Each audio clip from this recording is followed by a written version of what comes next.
A lot of countries around the world, in particular Jamaica, where I'm from, could improve its infrastructure by taking a few tips out of the Swiss book. Just like gone on YouTube, figure your brain some new food. Hello people, and welcome back to the channel. If this is your first time on the channel, a special welcome to you. I ask that you check out the rest of my videos. If you like what you see, give them a thumbs up, leave a comment, but more than anything, I'm asking that you subscribe to the channel. One of my subscribers wrote and asked me to address the elephant in the room. And when I say the elephant in the room, I mean the elephant that's in the room every time I upload a video. You might be wondering what's the elephant other than myself. He was actually referring to my location. He wants to know more about Switzerland and he wants to know why I chose Switzerland. So today I'm going to address 5 points in regards to my location. The first point I'm going to address is why Switzerland? What is good about Switzerland? What is bad about Switzerland? Racism in Switzerland, personal hurdles, and I might just throw a sixth one in there and give you my overall opinion of Switzerland. Without any further ado, let me start by why Switzerland. I cannot address the question of why Switzerland without explaining how I ended up in Switzerland. So my first migration from Jamaica was to the United States of America. I was a child then. When I went to the United States of America, in all honesty, my first impression of the United States of America was not to my liking. So I'm talking about my first week in the United States of America. As a child, I honestly wanted to go back to Jamaica. But considering that I was under the care of my mother, I couldn't do as I liked, so I pretty much had to stay in the United States of America. I would say I adapted to the United States of America and its culture, not by choice. I mean, think about it. You know, if you're in a situation and you have no control over your situation, you just accept your situation. So that was how I lived in America.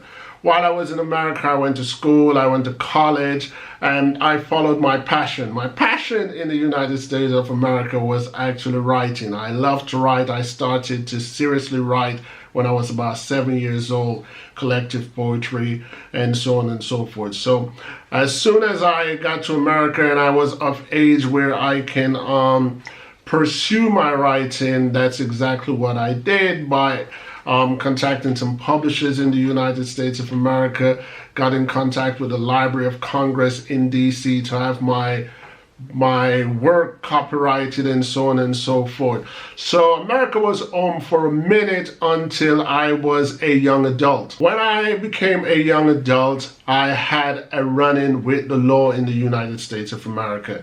And this was a good thing as much as it was a bad thing, because if it wasn't for this run-in with the law in the United States of America, I would have never pursued law. In the United States of America, it's promised that you're innocent until proven guilty, So when that doesn't work in your favor, you take great offense to it. And I did take great offense into my experience in America. And because of that, I started to pursue American law to challenge the United States of America law. And that's how I got invested in the US law and legal proceedings worldwide. Ever since I had that experience and I started to pursue law, started to study law, I fell in love with it because English language was one of my favorite subjects in school, and pretty much law is comprehension and a lot of reading and a lot of studying, so I didn't mind. So I accidentally became a legal practitioner. It wasn't deliberately. You know, keep in mind that my underlying passion has always been writing books. Anyway, you know, me being who I am, I got to a point in the United States of America that I thought I definitely, well, I didn't like it in the first place, but years later, I had more of a reason not to like it. And now that I was older, I could do my own thing. So I decided to leave the United States of America. I left the United States of America back to the country that I knew best, Jamaica. And I lived in Jamaica for about 4 or 5 years, something like that. And while I was in Jamaica, I did what I do, writing, legal proceedings, stuff like that. You know, I stay within the admin area of business. I wanted to become a published author, so I ambitioned myself to become a published author. At that time in Jamaica, I believe there were only like one publishing house in Jamaica. I think it was owned by the Jamaican Labour Party MP Mike Henry.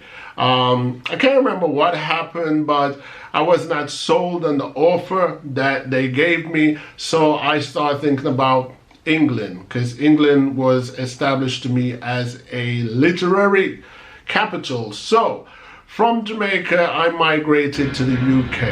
And to make a long story short, I lived in the UK for about 7 years, I believe.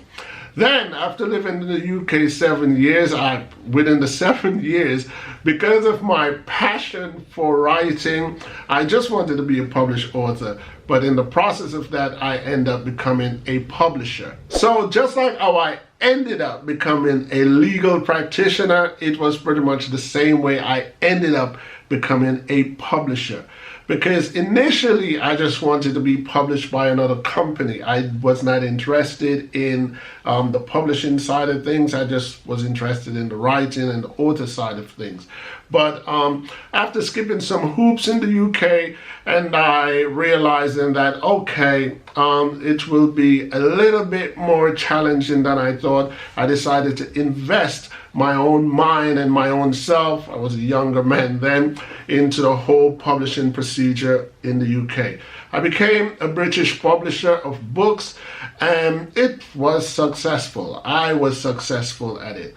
And again, to make another long story short, let's just say I got to a point in the United Kingdom where I don't believe the United Kingdom had anything else that it could offer me that would win my interest. So getting to that level in the United Kingdom, I needed growth, and it was not going to happen in the UK.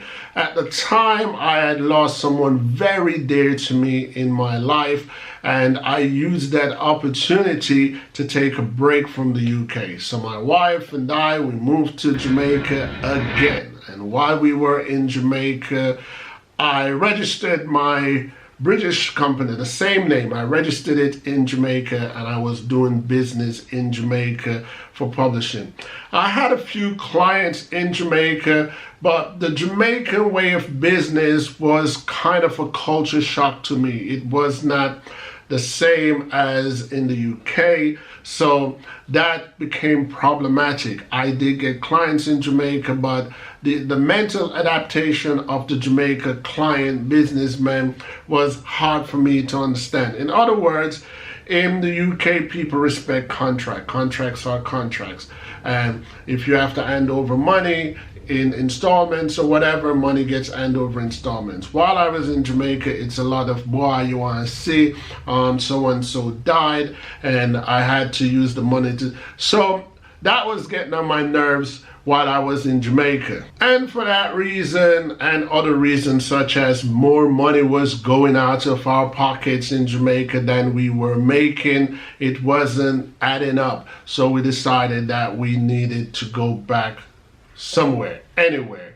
My wife definitely did not want to go back to the UK, and I had very little interest in the UK. So this is how we ended up in Switzerland. Switzerland kind of chose us. As crazy as this is going to sound, I am going to tell you how my wife and I ended up in Switzerland in 2008.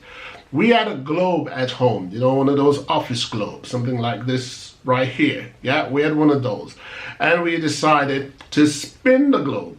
And after we spun the globe, we ended up on Switzerland. We didn't know anyone in Switzerland. We didn't know anything about Switzerland. But we told ourselves that, okay, we didn't chose Switzerland, Switzerland chose us. And obviously it was easy to choose where in Switzerland because Zurich is very famous. We've heard it many times on TV and movies, so we chose Zurich. And we came to Switzerland. For those wondering, how did I move from Jamaica to Switzerland so easy? In 2008, when I moved to Switzerland, believe it or not, Jamaican citizens did not need to have a visa to migrate to Switzerland. You could just go to Switzerland if you had the money. Obviously, it's a far place away. Switzerland is located between Germany, France, and Italy. So it takes up Central, Western, and Southern Europe. What is good about Switzerland? What is good about Switzerland? Okay, before I get into what is good about Switzerland, you guys might be wondering about residence and so on and so forth. We went to the immigration department, obviously, which is the first department. We kind of expressed our desire of living here and wanted to know what are the requirements to live in Switzerland. The requirements to live in Switzerland at that time was you had to show some level of financial independence. So you either have to have your own money, but you definitely would have to have a job, and you would have to have a residence here in Switzerland. That was a hurdle for us to cross over, which my wife and I eventually did, and we sorted that part out. So let's get on to the nitty-gritty. What is good about Switzerland? There are many things that's good about Switzerland. The first thing I would have to give Switzerland credit for is its government, the way it is governed. So Switzerland is uniquely governed by a federation, meaning there's not really a president or a prime minister. It's kind of a board of people, I believe between 12 to 14 people. I don't think it's 14, but I'll just say that 12 to 14 people that kind of make a decision on what should go on from what shouldn't goes on. Obviously, you got your left and your right wing kind of party like in every other country, but at the same time, it's federation and federation. So if this party wins most vote, then they are the majority in the federation, vice versa. So I like that. I like the fact that it's run by a federation. I like the fact that Switzerland is very administrative oriented, meaning they pay attention to paperwork. Everything to Switzerland is data. It matters, you know. Some people may feel uncomfortable with it because it keeps a direct track on individual residents or visitors. But in my opinion, it equals to order, and I'm a lover of order. The next thing that I love about Switzerland is the lifestyle. The lifestyle that Switzerland offers. Switzerland to some people, like myself, might just be perfect. Switzerland for some people could be seen as boring because it's a quaint society. People are chilled, laid back. For example, where I live, I must have lived where I live for about maybe 4 years before I knew who my next door neighbor was. People in Switzerland, they live indoor and they go out to work. They also go out to dine and chill and all that. You know, Swiss people are big on dining out, especially the city folks. They're big in dining out and things like that. So you don't really have noisy neighborhoods. No more than you don't have, you know, traffic here, for example. You will not hear car horns beeping, beep, beep, beep, beep, beep. You know, like if you go to Italy, Rome, you will hear people, burr, burr, burr, you know, just like Jamaica or the US. But in Switzerland, driving on the road, it's very rare, whether you're in the city or you're in the outskirts of Switzerland, it's very rare, if ever, you will hear someone honk their horn. So it's very quaint society, very laid back society. The next thing about Switzerland is the wages. People are paid in a way that they should be able to afford a high standard of life, a good quality of life. I don't think the Swiss sees it as a high standard of life. I think the Swiss sees it as a good standard of life. But when you compare it to the rest of the countries around the world, you realize that the Swiss system affords people to live at a high standard of life. Let me give you an example what I mean by that. Let's say in the US or Jamaica, I have a 2-bedroom house, and I have me, my wife, and let's say 3 children. For the Swiss government, that can't work. That cannot work, especially in particular to the children's age. The kids need to have their own room. So the Swiss government will not really embrace that kind of lifestyle, the crowded, crunched up in a house lifestyle, and they will make all efforts that you guys are spread out in a more spacious place. The next thing that I love about Switzerland is, like I say, it's a lot of rules, it's a lot of laws in Switzerland. But what I have to love the most about it is how the people respond to these rules and these laws. 90%, I would risk it and say 90% of the people who reside in Switzerland, Swiss people or foreigners, they abide by the rules. So it's very rare you'll find conflict. They follow the rules. Let's say, for example, on the buses here in Switzerland, you don't have conductors, so to speak. You either pay the driver or you are trusted to buy your own ticket. And I would say 99% of the passengers buy their ticket. No, it's a very trustworthy system. They do have police who randomly come and check to see. I wouldn't say they're police, they're just ticket inspectors, but they would come randomly. It's not an everyday thing. The people in Switzerland will follow the rule. They will pay their bills. They will buy their bus ticket. They will pay their fines. So there's not a lot of dodginess when it comes to the people. The government body treats the people fairly, transparently, and the people tend to respond just as transparently and fair. I'm not saying everybody, but I will risk it and say 99% of the people in Switzerland abide by the rules. They don't try to break it. They don't try to steal, etc. What is bad about Switzerland? If I have anything to say about Switzerland, because I've had the experience to live in the inner city of Switzerland, and I've also had the experience to live in the outback of Switzerland. So I won't give you too much, because some of my bad about Switzerland, I plan to put it in the racism part. So I'm just going to say what I think is bad about Switzerland. Switzerland, as what I call, from my experience, they have a prejudice in the labor market. The prejudice, I think, is bad because there's a tier, I call it a tier system in the labor market. There's one thing that's good about the labor market tier, and that good is Swiss comes first. So Swiss citizens, they're at the top. They come first when it comes to job offering. And so it should be. It's their country. They should not lose opportunities because foreigners have migrated to their countries. They are at home, so they should be first and foremost. So with the exclusion of the Swiss citizens, I think the tier that follows is bad. And when I say that, I mean if you're German or Italian or you're from any other European countries versus an African or someone like myself who is a Jamaican, you are not at home. I don't care if Italy's next door or France is next door or Germany's next door. You are not at home. This is not your home. So where the tier is concerned, I think Africans, Italians, French, and German should be all blended as foreigners, and jobs should be given to them based on their ability, based on their qualification, not because they are German or they're white or they're French or they're Italian.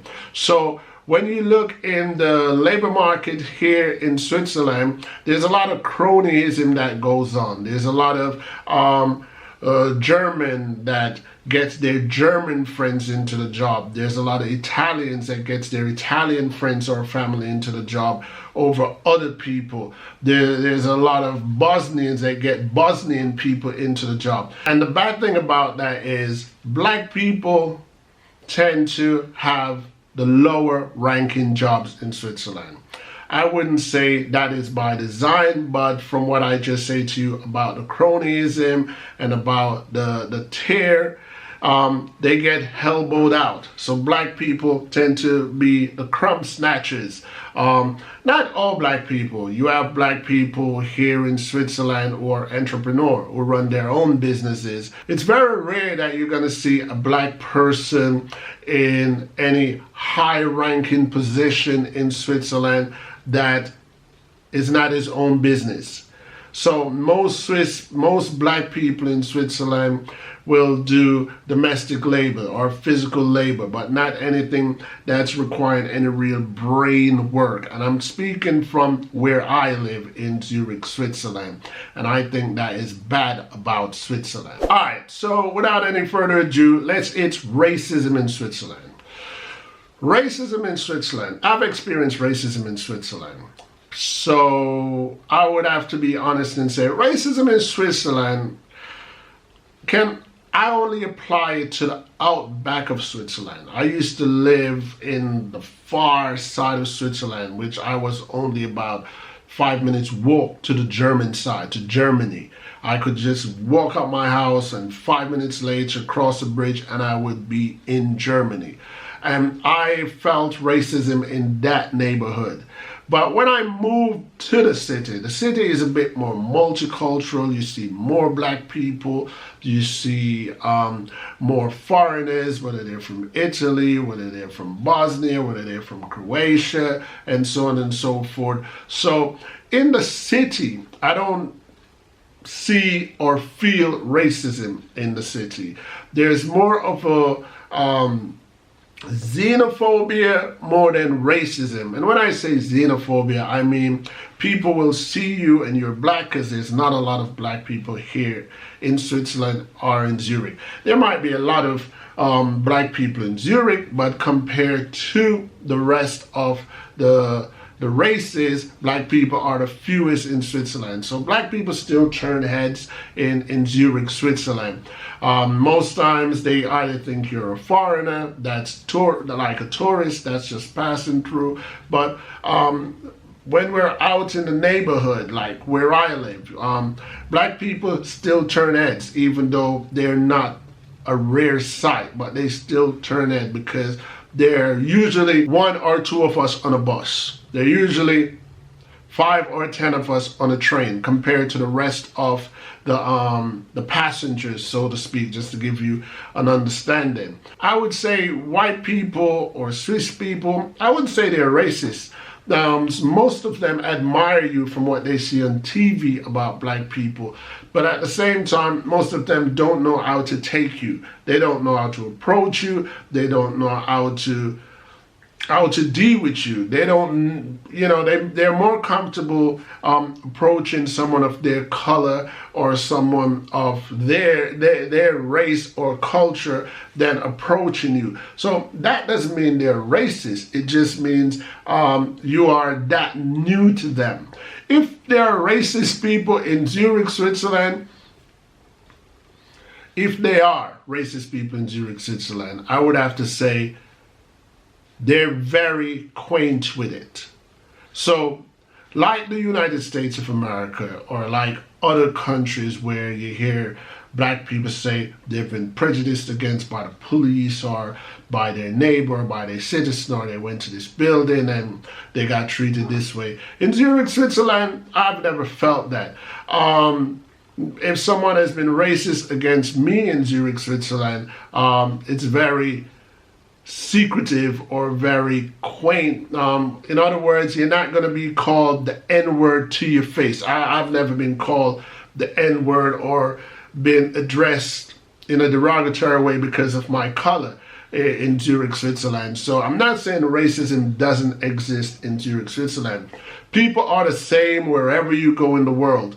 But according to the culture of Zurich, Switzerland, people are very mild. And if they're racist here, they're pretty disguised, perfectly disguised among the crowd. But they're not as aggressive as, say, the United States of America.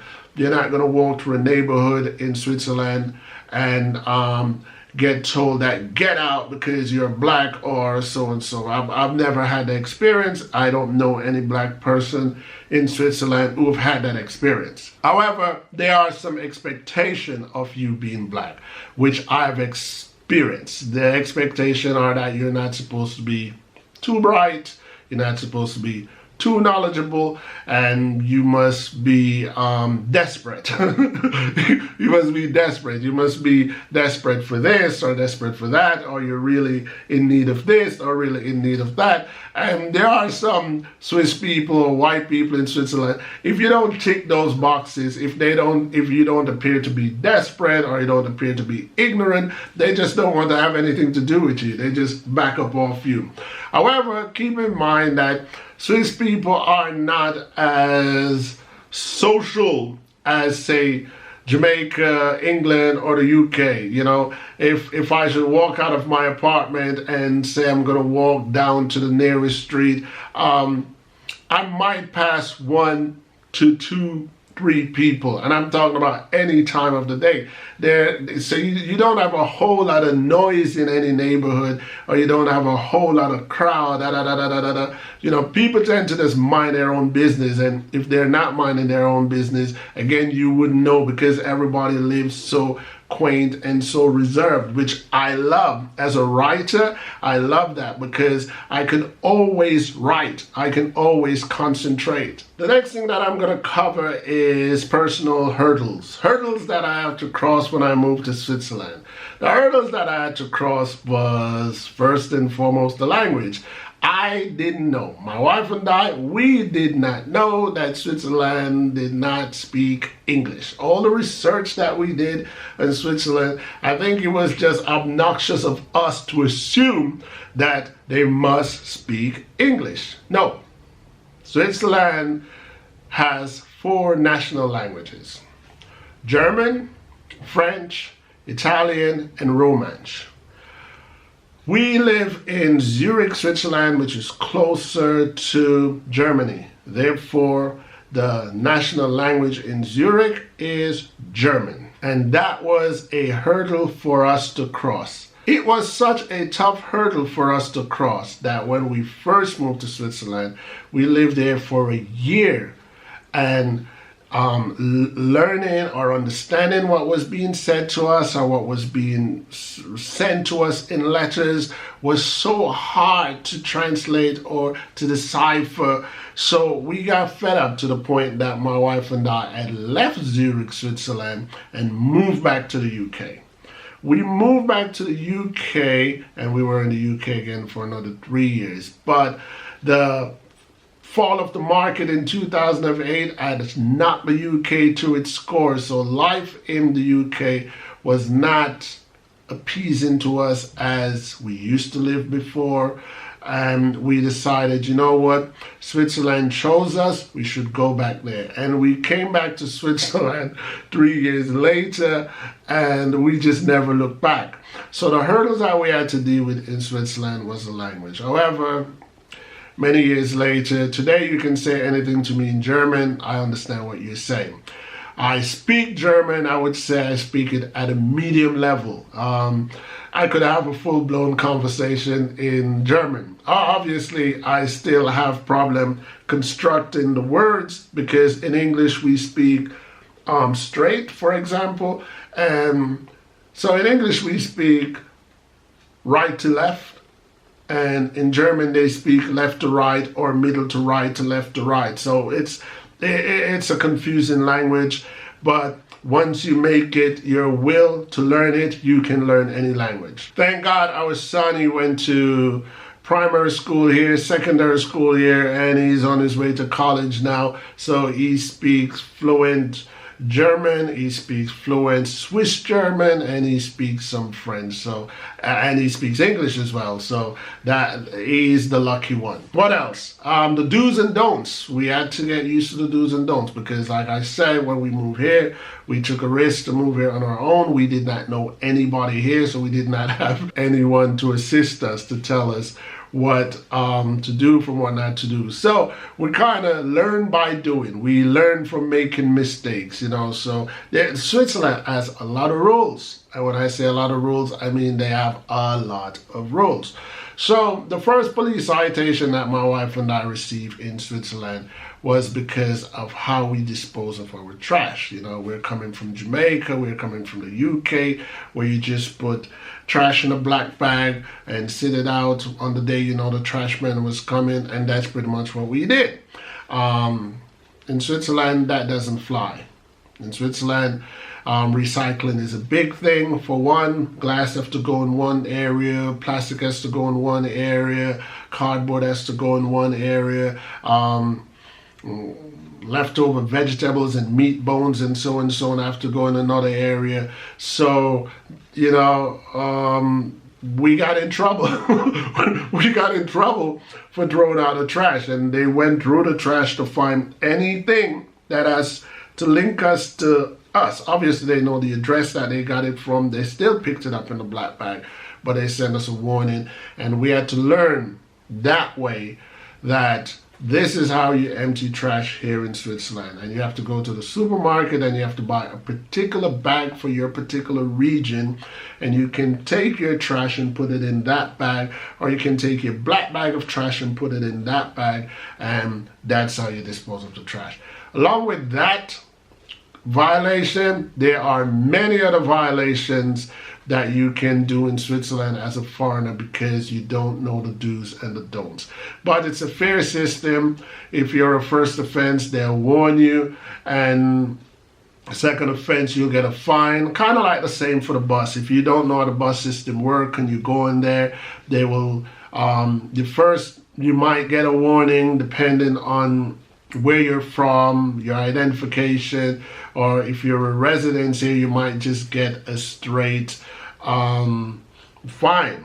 It's kind of like the same when you buy bus ticket in Zurich, Switzerland. It works on zones, and when we first got here, we didn't know the zones, so to take no chances and to avoid fines, we usually buy bus ticket for all zones. Okay, in closing, what is my overall opinion of Switzerland as a country? My overall opinion of Switzerland as a country. It is a beautiful country, even though I've not yet explored the whole country, but that is on my bucket list.